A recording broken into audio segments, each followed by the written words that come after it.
আজ থেকে ঠিক ৭৭ দিন পর আপনি আপনার ব্যাংক অ্যাপটা খুলছেন, কিন্তু স্যালারি ঢোকা টেনশনে নয়, হুম। বা কত ইএমআই কাটবে সেই ভয়েও নয়, বরং একটা অন্যরকম অনুভূতি নিয়ে, শান্ত, স্বস্তির। বাহ! কারণ আপনার জীবনের অর্থের একটা ছন্দ এসেছে, একটা পরিকল্পনা আছে, আর এটা কোনো লটারি বা রাতারাতি প্রমোশন ছাড়াই। হ্যাঁ, শুধু কিছু ছোট ছোট সাধারণ পদক্ষেপ নিয়ে, যা হয়তো নীরবেই আপনার সিদ্ধান্তগুলো বদলে দিয়েছে। একদম এমন একটা যাত্রা শুরু করা যেতে পারে, তাই না? অবশ্যই। আজ আমরা জনাথন ক্লিমেন্টসের লেখা from here two financial happiness বইটা নিয়েই কথা বলবো। একটু গভীরে যাব। দারুণ। এই বইটা তো শুধু টাকার বই নয়, তাই না? না, একেবারেই না। এটা আসলে টাকাকে একটা টুল বা হাতিয়ার হিসেবে ব্যবহার করে কিভাবে সময়, সম্পর্ক আর মানসিক শান্তিতে ভরা একটা জীবন পাওয়া যায়, তারই একটা রোড ম্যাপ বলা যেতে পারে। ওই ৭৭ দিনের প্ল্যানটার কথা বলছেন তো? হ্যাঁ, ৭৭ দিনের একটা প্ল্যান, যা প্রতিদিন ছোট ছোট পদক্ষেপে জীবনে বেশ বড় পরিবর্তন আনার কথা বলে। তাহলে আমাদের আজকের আলোচনার লক্ষ্য হলো এই বইয়ের মূল নির্যাসটা বোঝা, কিভাবে অতিরিক্ত চাপ বা জটিলতা ছাড়াই আর্থিকভাবে একটু বেশি শান্ত থাকা যায়, মানসিকভাবেও। ঠিক। আমরা অনেক সময় ভাবি এটা খুব কঠিন, কিন্তু আসলে ছোট ছোট বদলে নেই অনেকে জীবনের স্বস্তি খুঁজে পেয়েছেন। যেমন ওই মুম্বাইয়ের মার্কেটিং প্রফেশনাল মীরার গল্পটা। হ্যাঁ, ছোট ছোট পদক্ষেপে পরিবর্তন, এই পথটাই আমরা খুঁজবো আজ। একদম। মূল কথাটা হলো ছোট পদক্ষেপ, কিন্তু তার ফলে যে মানসিক শান্তিটা পাওয়া যায় সেটা অনেক বড়। এটা কোনো কুইক ফিক্স বা রাতারাতি বড়লোক হওয়ার ফর্মুলা নয়, বরং জীবনটাকে একটু গুছিয়ে নেওয়ার একটা সুস্থির পদ্ধতি। ঠিক তাই। আচ্ছা, প্রথমেই বইটা একটা দারুণ প্রশ্ন তুলেছে, কিন্তু আর্থিক সুখ এর মানে কি শুধুই বেশি টাকা, নাকি এর মানে আরো গভীর কিছু? খুব গুরুত্বপূর্ণ প্রশ্ন। বইটা বলছে প্রাপ্তবয়স্ক জীবনের আসল সুখের উপাদান তো অন্য, মানসিক শান্তি, জীবনের একটা উদ্দেশ্য খুঁজে পাওয়া, ভালো থাকা, স্বাধীনতা আর প্রিয়জনদের সাথে ভালো সময় কাটানো। একদম। আমরা আসলে প্রায়শই টাকাকে গুলিয়ে ফেলি স্টেটাস, গ্যাজেট বা অন্যেরা কি ভাববে এই সবের সাথে। ঠিক, কিন্তু দিনের শেষে আমরা আসলে কি চাই? মনে হয় একটা উদ্বেগহীন জীবন। হ্যাঁ, তাই ক্লিমেন্স বলছেন শুরুটা হওয়া উচিত নিজের সুখী ভবিষ্যতের ছবিটা স্পষ্ট করে আঁকা দিয়ে। নিজেকে জিজ্ঞেস করা দরকার, আমার অর্থ আমার জন্য ঠিক কি করুক। এটা লোভ নয় বলছেন? না, এটা লোভ নয়, এটা হলো স্পষ্টতা, ক্ল্যারিটি। আপনার লক্ষ্য যাই হোক, পরিবারের দায়িত্ব নেওয়া, সন্তানের ভালো ভবিষ্যতের ব্যবস্থা করা বা নিজের অবসরে চিন্তা, একটা স্পষ্ট ধারণা থাকাটা খুব জরুরি। খুব সত্যি কথা। আচ্ছা, লক্ষ্য তো ঠিক হলো, এরপর তো জানা দরকার আমরা এখন কোথায় দাঁড়িয়ে আছি, তাই না? ঠিক। বইটাতে খুব সহজ একটা উপায়ের কথা বলা হয়েছে নিজের বর্তমান আর্থিক অবস্থাটা বোঝার জন্য। অ্যাসেট আর লায়াবিলিটির হিসেবটা। হ্যাঁ, একদিকে সমস্ত সম্পদ বা অ্যাসেট, যেমন ব্যাংকে কত আছে, মিউচুয়াল ফান্ড, সোনা, বাড়ি, পিএফের টাকা, সব। আর অন্যদিকে সমস্ত দায় বা লায়াবিলিটি, লোন, ক্রেডিট কার্ডের বিল, এইসব। একদম। মোট সম্পদ থেকে মোট দায় বাদ দিলেই পাওয়া যায় নেটওয়ার্থ। আর এই হিসেবটা যদি শুরুতে নেগেটিভও আসে, দায় যদি সম্পদের চেয়ে বেশি হয়, তাতে ভয় পাওয়ার কিছু নেই। ওটা জাস্ট একটা স্টার্টিং পয়েন্ট। বরং সংখ্যাটার মুখোমুখি হলে ভয়টা কমে যায়, মনে হয় যেন নিয়ন্ত্রণটা নিজের হাতে আসছে। ঠিক। আর এখানেই লুকিয়ে আছে আমাদের মাইনে বা বেতনের চেয়েও গুরুত্বপূর্ণ একটা সংখ্যা। জানেন কি সেটা? ও, সেটা কি? বেশ কৌতূহল হচ্ছে কিন্তু। সেটা হলো সঞ্চয়ের হার, সেভিংস রেট। সেভিংস রেট মানে আয়ের কত শতাংশ আপনি নিয়মিত সঞ্চয় বা বিনিয়োগ করছেন। এটাকে ক্রিকেটের রান রেটের সাথে তুলনা করা যেতে পারে। আচ্ছা, ইন্টারেস্টিং। সঞ্চয় করেন তিনি হয়তো বেশি মাইনের, কিন্তু মাত্র 5% সঞ্চয়কারীর চেয়েও আর্থিকভাবে তাড়াতাড়ি গুছিয়ে নিতে পারবেন, কারণ তিনি নিজের জন্য ভবিষ্যতের অপশন তৈরি করছেন, স্বাধীনতা তৈরি করছেন। ঠিক তাই, একদম। আর এই নিয়মিত সঞ্চয়ের জন্য সবচেয়ে ভালো উপায় হলো একটা অটোমেটিক সিস্টেম তৈরি করা, স্বয়ংক্রিয় ব্যবস্থা। নিজের ইচ্ছা শক্তির ওপর ভরসা না করে। হ্যাঁ, কারণ ইচ্ছা শক্তি তো সবসময় এক থাকে না, সিস্টেমকে কাজ করতে দেওয়াই ভালো। যেমন ধরুন, বেতন পাওয়ার দিনই নির্দিষ্ট পরিমাণ টাকা এসআইপির মাধ্যমে সরিয়ে রাখা, সিস্টেম্যাটিক ইনভেস্টমেন্ট প্ল্যান। হ্যাঁ, মানে প্রতি মাসে একটা নির্দিষ্ট অঙ্কের টাকা আপনার ব্যাংক থেকে পছন্দের মিউচুয়াল ফান্ডে চলে যাওয়া। এটাকে ভবিষ্যতের কিস্তি ভাবুন। আগে এটা দিন, তারপর বাকি টাকা খরচ করুন। ওই যে ধারণাটা আছে না, মাসের শেষে যা বাঁচবে তা দিয়ে সঞ্চয় করব। ওটা আসলে বেশিরভাগ সময় কাজ করে না। ঠিক। আচ্ছা, খরচের ব্যাপারেও তো বইটাতে ইন্টারেস্টিং কথা আছে। হ্যাঁ, আছে। বলছে গবেষণা অনুযায়ী জিনিস কেনার আনন্দের চেয়ে অভিজ্ঞতা কেনা বা ধরুন সময় বাঁচানোর জন্য খরচ করা, সেটা আমাদের বেশি দীর্ঘস্থায়ী সুখ দেয়। একদম। হেডনিক অ্যাডাপশন যাকে বলে। একটা নতুন ফোন কিনলে আনন্দটা কিছুদিন থাকে, তারপর ফিকে হয়ে যায়। কিন্তু পরিবারের সাথে একটা ছোট্ট ভ্রমণ বা বন্ধুদের সাথে কাটানো দারুণ একটা বিকেল, সেই স্মৃতিগুলো অনেক দিন মনে থেকে যায়, আনন্দ দেয়। এখানেই হয়তো ওই সামাজিক চাপ বা লোকে কি বলবে চিন্তাটা আসে। ঠিক। ক্লেমেন্স বলছেন এটা উপেক্ষা করে নিজেকে বরং প্রশ্ন করা উচিত, আচ্ছা ৬০ বছর বয়সে পৌঁছে আমি আজকের নিজেকে কি পরামর্শ দিতাম। ভবিষ্যতে নিজেকে চিঠি লেখার আইডিয়াটাও বেশ কাজের মনে হচ্ছে। হ্যাঁ, এটা আমাদের ভেতরের আসল চাওয়াগুলোকে স্পষ্ট করতে সাহায্য করে। অনেক সময় আমরা নিজেরাই জানি না আমরা ঠিক কি চাই। খরচ কমানোর জন্য একটা সহজ প্র্যাকটিক্যাল টিপসও তো আছে বইটাতে। আছে। ১ সপ্তাহের জন্য সমস্ত খরচ লিখে রাখা, মানে কোথায় টাকা যাচ্ছে সেটার একটা ট্র্যাক রাখা। ও হ্যাঁ, অনেক সময় দেখা যায় ছোট ছোট খরচগুলো, যেমন হঠাৎ অনলাইন ফুড অর্ডার বা ভুলে যাওয়া সাবস্ক্রিপশন, সেগুলো মিলিয়ে বেশ বড় অঙ্ক হয়ে দাঁড়াচ্ছে। বিশেষ করে ইউপিআই এর যুগে খরচ করা এত সহজ হয়ে গেছে যে আমরা অনেক সময় খেয়াল করি না। ঠিক। তাই একটা ছোট্ট বাধা তৈরি করা যেতে পারে, মানে একটা ছোট্ট স্পিড ব্রেকার। যেমন খুব জরুরি নয় এমন কিছু কেনার আগে ৪৮ ঘন্টা অপেক্ষা করার নিয়ম। ৪৮ ঘন্টা? হ্যাঁ, দেখা গেছে বেশিরভাগ ক্ষেত্রেই এই সময়ের মধ্যে কেনার ইচ্ছেটা চলে যায় বা অন্তত কমে আসে। ইম্পালস বাইং আটকানো যায়। ইন্টারেস্টিং কৌশল। আচ্ছা, এরপর আসে সুরক্ষার প্রশ্ন, মানে জীবনের অপ্রত্যাশিত ধাক্কাগুলো সামলানোর প্রস্তুতি। হ্যাঁ, ইমার্জেন্সি ফান্ড, জরুরি তহবিল, এটা মাস্ট। মানে চাকরি চলে যাওয়া, অসুস্থতা, দুর্ঘটনা, এগুলো তো বলে কয়ে আসে না। একদম, এটা একটা সেফটি নেটের মতো কাজ করে। কতটা রাখা উচিত এই ফান্ডে? এটা একটা কমন প্রশ্ন। হ্যাঁ, কত টাকা? দেখুন, যাদের চাকরি বা আয় মোটামুটি স্থিতিশীল তাদের জন্য ৩ থেকে ৬ মাসের অত্যাবশ্যকীয় খরচের সমান টাকা। আর যারা স্বনির্ভর বা যাদের আয়ের নিশ্চয়তা কম, ফ্রিল্যান্সার বা ব্যবসায়ী, তাদের জন্য একটু বেশি, মানে ৬ থেকে ১২ মাসের খরচ। আর এই টাকাটা এমন জায়গায় রাখতে হবে যা নিরাপদ আর দরকার পড়লে সহজেই তোলা যায়। যেমন সেভিংস অ্যাকাউন্ট বা লিকুইড মিউচুয়াল ফান্ড। হ্যাঁ, মনে রাখতে হবে এটা কিন্তু ছুটি কাটাতে যাওয়ার ফান্ড নয় বা গাড়ি কেনার ডাউন পেমেন্টের ফান্ডও নয়। এটা রাতে নিশ্চিন্তে ঘুমানোর ফান্ড। একদম। সুরক্ষার সাথে আসে ঋণের প্রশ্নটা, বিশেষ করে ওই উচ্চ সুদের ঋণগুলো, যেমন ক্রেডিট কার্ডের বকেয়া। ওটা মারাত্মক হতে পারে। বছরে ৩০-৪০% সুদ, ভাবা যায়। অনেক সময় রিওয়ার্ড পয়েন্ট বা অফারের লোভে আমরা এমন ঋণের ফাঁদে পড়ে যাই। ঠিক। ঋণ শোধ করার কোনো ভালো উপায় আছে? দুটো জনপ্রিয় পদ্ধতির কথা বলা হয়। একটা হলো অ্যাভালান্স মেথড, যেখানে সবচেয়ে বেশি সুদের ঋণটা আগে শোধ করা হয়। গাণিতিকভাবে এটা দ্রুততম। আর দ্বিতীয়টা স্নোবল মেথড, মানে সবচেয়ে ছোট অঙ্কের ঋণটা আগে শোধ করা। এটা শোধ হয়ে গেলে একটা মানসিক জয় পাওয়া যায়, মোটিভেশন বাড়ে পরেরটা শোধ করার। অনেকের জন্য এটা মনস্তাত্ত্বিকভাবে বেশি কার্যকর।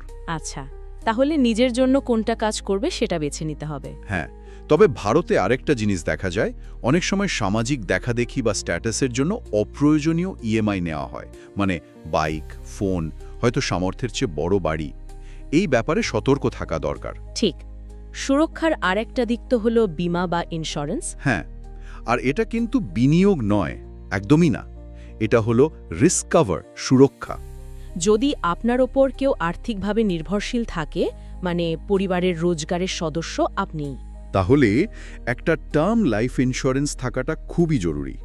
আপনার বার্ষিক আয়ের অন্তত ১০-১৫ গুণ কভারেজ নেওয়া উচিত, যাতে আপনার অনুপস্থিতিতেও পরিবার হঠাৎ আর্থিক সংকটে না পড়ে। আর স্বাস্থ্য বীমা, হেলথ ইন্স্যুরেন্স? ওটা এখন আর বিলাসিতা নয়, অপরিহার্য। Must have. ভারতে চিকিৎসার খরচ যেভাবে বাড়ছে, মানে একটা বড় অসুস্থতা পুরো পরিবারের সঞ্চয় শেষ করে দিতে পারে। সত্যি। একটা ভালো বেস পলিসি আর প্রয়োজনে টপ আপ, তাই তো? হ্যাঁ।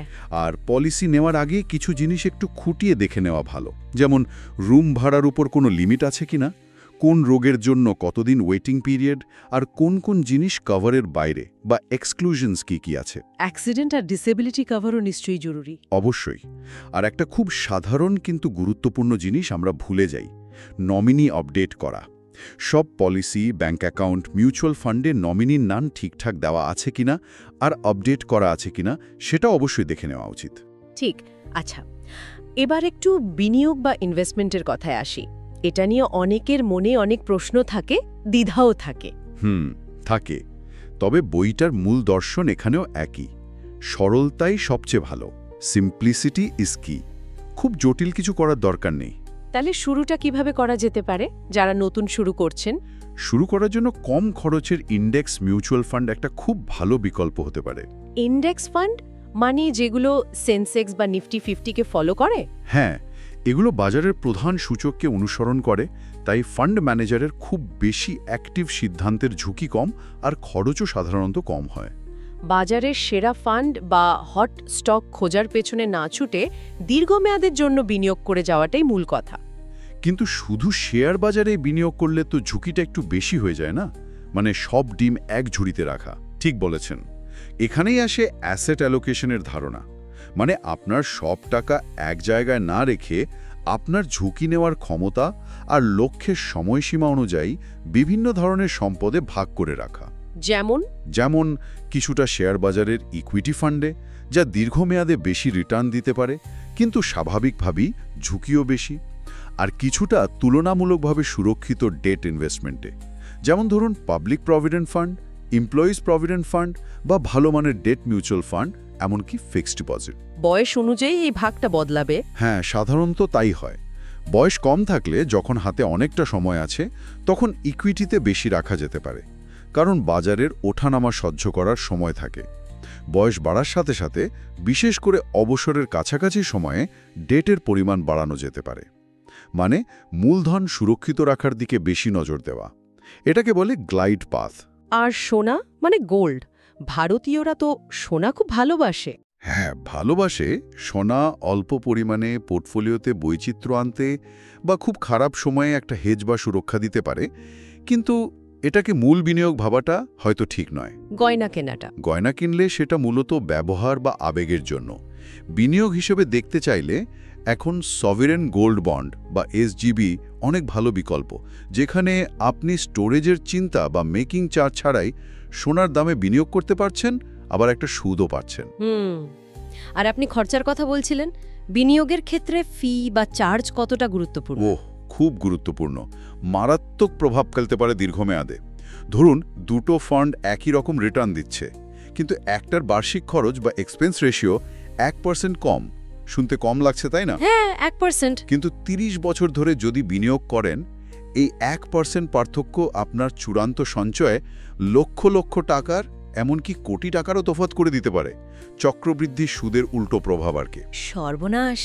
তাহলে তো কম খরচের প্রোডাক্ট যেমন ইন্ডেক্স ফান্ড বা ডাইরেক্ট প্ল্যান বাছাটা খুব জরুরি। একদম। আর ওই যে কিছু খুব আকর্ষণীয় কিন্তু ঝুঁকিপূর্ণ জিনিসের কথা শোনা যায়, futures on options, Penney stock বা ধরুন ক্রিপ্টোকারেন্সি। হ্যাঁ, অনেকেই তো ওগুলো নিয়ে খুব উত্তেজিত থাকে ঠিকই, কিন্তু এগুলো সাধারণ বিনিয়োগকারীদের জন্য নয়। এগুলোতে না বুঝে বিনিয়োগ করাটা মারাত্মক ঝুঁকির হতে পারে। এগুলো অনেকটা স্পেকুলেশন বা অনুমান, বাজি ধরার মতো। বেশিরভাগেরই এগুলো এড়িয়ে যাওয়াই ভালো। স্থির, সরল পথে এগোনোই শ্রেয়। ঠিক। আচ্ছা, এবার একটু দীর্ঘমেয়াদী পরিকল্পনার কথায় আসি, বিশেষ করে অবসর বা রিটায়ারমেন্ট। খুব জরুরি বিষয়। আমাদের লক্ষ্য হওয়া উচিত আর্থিক স্বাধীনতা, যাতে শেষ বয়সে কারোর উপর নির্ভরশীল হতে না হয়। তার জন্য তো আগে থেকে পরিকল্পনা করতে হবে। অবসরের জন্য কত টাকা লাগবে তার একটা আন্দাজ করা দরকার। হ্যাঁ, আর সেখানে চিকিৎসার খরচের জন্য কিন্তু একটা বড় অংশ ধরে রাখতে হবে, কারণ বয়স বাড়লে ওটাই প্রধান খরচ হয়ে দাঁড়ায় অনেক সময়। ওই যে একটা 4% রুল, এর কথা শোনা যায়। হ্যাঁ, আছে। মানে অবসরের পর বছরে মোট সঞ্চয়ের 4% তুলে খরচ করলে টাকা ফুরিয়ে যাওয়ার সম্ভাবনা কম থাকে। এটা আমেরিকার গবেষণা। কিন্তু ভারতে মুদ্রাস্ফীতি আর চিকিৎসার খরচ দুটোই বেশি, তাই আরও একটু রক্ষণশীল বা কনজারভেটিভ হওয়া ভালো। হয়তো 3% বা তারও কম তোলার পরিকল্পনা করা উচিত শুরুতে। আর অবসরের টাকাটা জমবে কিভাবে, কোন কোন জায়গায় বিনিয়োগ করে? মূলত ওইগুলোই: provident fund, EPF, PPF, national pension system, NPS, আর মিউচুয়াল ফান্ডে দীর্ঘমেয়াদী এসআইপি। এগুলো মিলিয়েই অবসরের কর্পাস তৈরি হতে পারে। আর বাড়ি কেনা বনাম ভাড়া থাকার সিদ্ধান্তটা, এটাও তো একটা বড় সিদ্ধান্ত। হ্যাঁ, এবং এর কোনো একটা সঠিক উত্তর নেই। দুটোই ঠিক হতে পারে, নির্ভর করে ব্যক্তির পরিস্থিতি, শহর আর লক্ষ্যের উপর। যদি বাড়ি কেনা হয় তবে হোম লোনের ইএমআই যেন অবশ্যই সামর্থ্যের মধ্যে থাকে। ব্যাংক কত লোন দিতে রাজি সেটার ভিত্তিতে নয়, নিজের পকেটের স্বাচ্ছন্দ্য অনুযায়ী সিদ্ধান্ত নেওয়া উচিত। সন্তানের শিক্ষার খরচ, ওটাও জরুরি পরিকল্পনা। তবে বইটা একটা খুব গুরুত্বপূর্ণ কথা বলে, আগে নিজের অবসর সুরক্ষিত করুন, তারপর সন্তানের শিক্ষার জন্য বিনিয়োগ করুন। কারণ আপনার অবসরের জন্য কেউ লোন দেবে না, কিন্তু শিক্ষার জন্য এডুকেশন লোন পাওয়া যায়। ঠিক, এর জন্য এসআইপি ব্যবহার করা যেতে পারে। অবশ্যই। সম্পর্ক আর অর্থের মধ্যে একটা সুস্থ সম্পর্ক রাখাও তো খুব জরুরি, তাই না? না হলে অনেক সমস্যা হতে পারে। খুব খুব জরুরি। সঙ্গীর সাথে খোলাখুলি কথা বলা, আর্থিক বিষয় নিয়ে কোনো লুকোচুরি না রাখা, নিয়মিত একসাথে বসে আর্থিক বিষয়গুলো আলোচনা করা। বইতে এটাকে মানি ডেট বলছে। মানি ডেট বেশ ইন্টারেস্টিং টার্ম। হ্যাঁ, স্বচ্ছতা বজায় রাখা এগুলো সম্পর্ককে আরও মজবুত করে। দুজনে মিলে একটা সহজ এক পাতার আর্থিক প্ল্যানও তৈরি করে রাখতে পারেন। লক্ষ্যগুলো কি, কোথায় বিনিয়োগ করা হচ্ছে, সব এক জায়গায়। বইটাতে যথেষ্ট বা এনাফের ধারণার উপর খুব জোর দেওয়া হয়েছে, তাই না? একদম।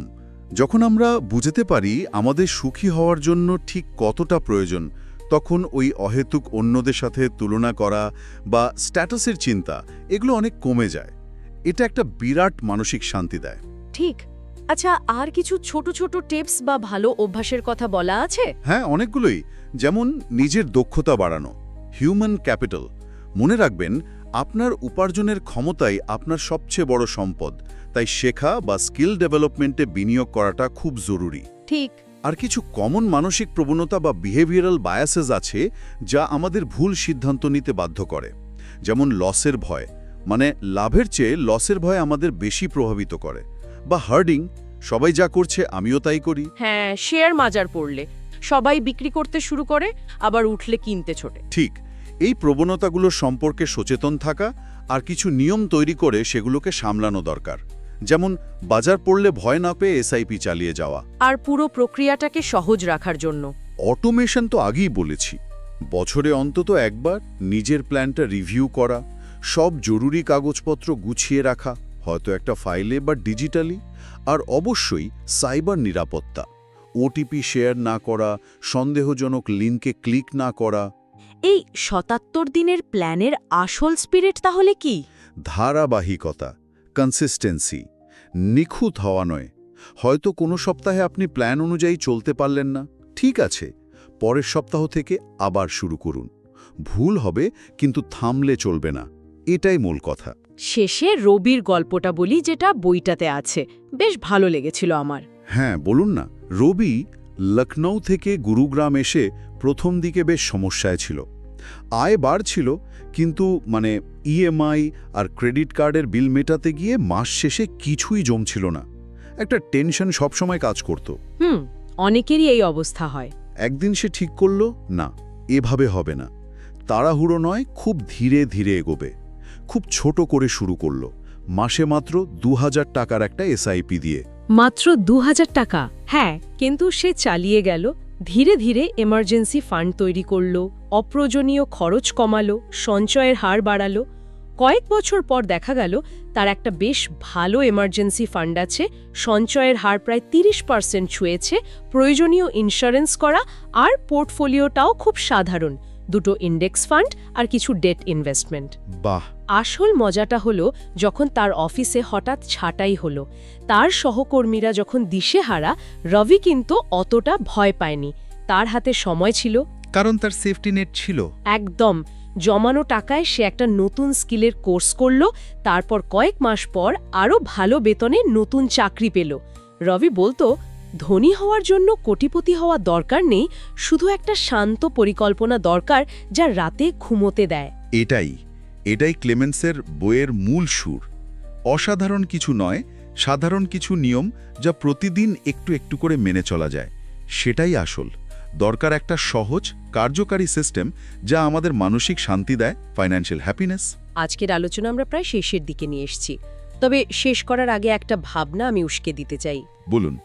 আর্থিকভাবে যথেষ্ট বা এনাফ এই ধারণাটাকে যদি আমরা নিজের জন্য সংজ্ঞায়িত করতে পারি, তাহলে সেটা কিভাবে জীবনের অন্যান্য ক্ষেত্রেও, যেমন ধরুন আমাদের সম্পর্ক, আমরা কিভাবে সময় কাটাই, বা আমাদের মানসিক শান্তিতে অপ্রত্যাশিতভাবে আরও সমৃদ্ধি আনতে পারে, এমন সমৃদ্ধি যা হয়তো শুধু টাকা দিয়ে কেনা যায় না। এটা নিয়ে কি একটু ভাবা যেতে পারে? খুব সুন্দর একটা প্রশ্ন, ভাবার মতোই। এই ভিডিওটি দেখার জন্য আপনাকে অসংখ্য ধন্যবাদ।